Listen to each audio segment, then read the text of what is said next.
जय श्री हरि। श्रीमद् भगवद गीता महात्म्य की कथाएं। श्रीमद् भगवद गीता के 7वें अध्याय का महात्म्य। 7वें अध्याय की कथा भगवान शिव माता पार्वती को सुनाते हुए कहते हैं, पार्वती, अब मैं 7वें अध्याय का महात्म्य बतलाता हूँ, जिसे सुनकर कानों में अमृत राशि भर जाती है। पाटलिपुत्र नामक एक दुर्गम नगर है, जिसका गोपुर द्वार बहुत ही ऊंचा है। उस नगर में शंकुकर्ण नामक एक ब्राह्मण रहता था।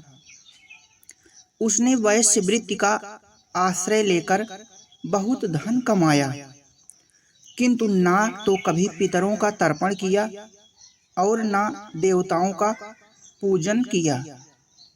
वह धनोपार्जन में तत्पर होकर राजाओं को ही भोज दिया करता था। एक समय की बात है, उस ब्राह्मण ने अपना चौथा विवाह करने के लिए पुत्रों और बंधुओं के साथ यात्रा की। मार्ग में आधी रात के समय जब वह सो रहा था, एक सर्प ने कहीं से आकर उसकी बाह में काट लिया। उसके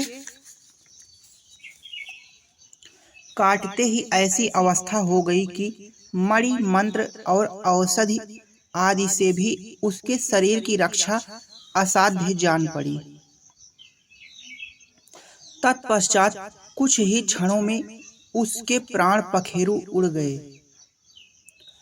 फिर बहुत समय के बाद वह प्रेत सर्प योनि में उत्पन्न हुआ। उसका चित्त धन की वासना में बंधा था। उसने पूर्व वृत्तांत को स्मरण करके सोचा, मैंने जो घर के बाहर करोड़ों की संख्या में अपना धन गाड़ रखा है, उससे इन पुत्रों को वंचित करके स्वयं ही उसकी रक्षा करूंगा। एक दिन सांप की योनि से पीड़ित होकर पिता ने स्वप्न में अपने पुत्रों के समक्ष आकर अपना मनोभाव बताया। तब उसके निरंकुश पुत्रों ने सवेरे उठकर बड़े विस्मय के साथ एक दूसरे से अपने स्वप्न की बातें कही। उनमें से मझला पुत्र कुदाल हाथ में लिए घर से निकला और जहां उसके पिता सर्प योनि धारण करके रहते थे, उस स्थान पर गया। यद्यपि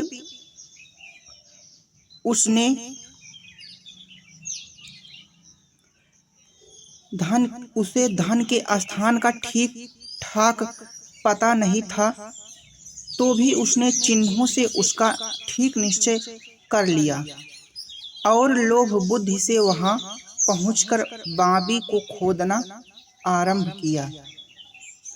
तब उस बाबी से बड़ा भयानक सांप प्रकट हुआ और बोला, ओ मूढ़, तू कौन है? किस लिए आया है? क्यों बिल खोद रहा है? अथवा किसने तुझे भेजा है? यह सारी बातें मेरे सामने बता।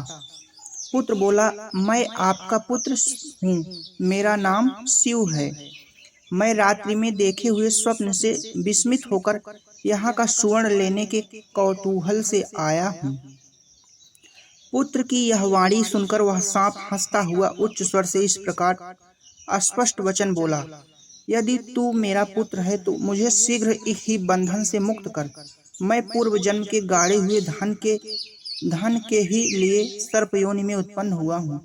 पुत्र ने पूछा, पिताजी, आपकी मुक्ति कैसे होगी? इसका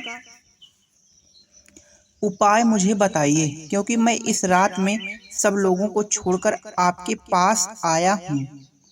पिता ने कहा, बेटा, गीता के अमृतमय 7वें अध्याय को छोड़कर मुझे मुक्त करने में तीर्थ, दान, तप और यज्ञ भी सर्वथा समर्थ नहीं है।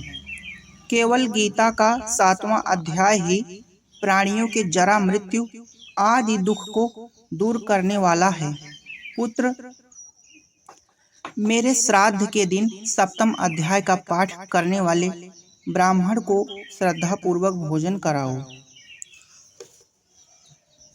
इससे निस्संदेह मेरी मुक्ति हो जाएगी। वत्स, अपनी शक्ति के अनुसार पूर्ण श्रद्धा के साथ वेद विद्या में प्रवीण अन्य ब्राह्मणों को भी भोजन कराना।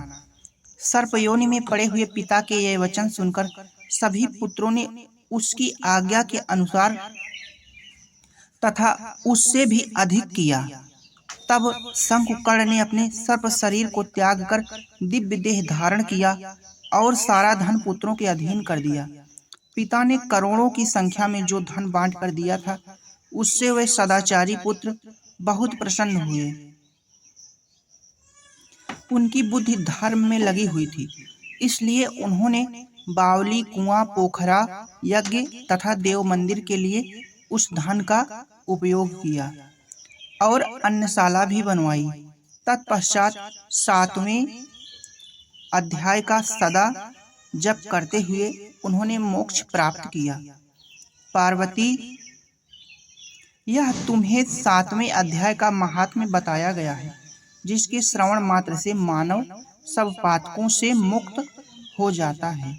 जय माता पार्वती, जय माता पार्वती, जय माता पार्वती। ओम नमः शिवाय, ओम नमः शिवाय, ओम नमः शिवाय।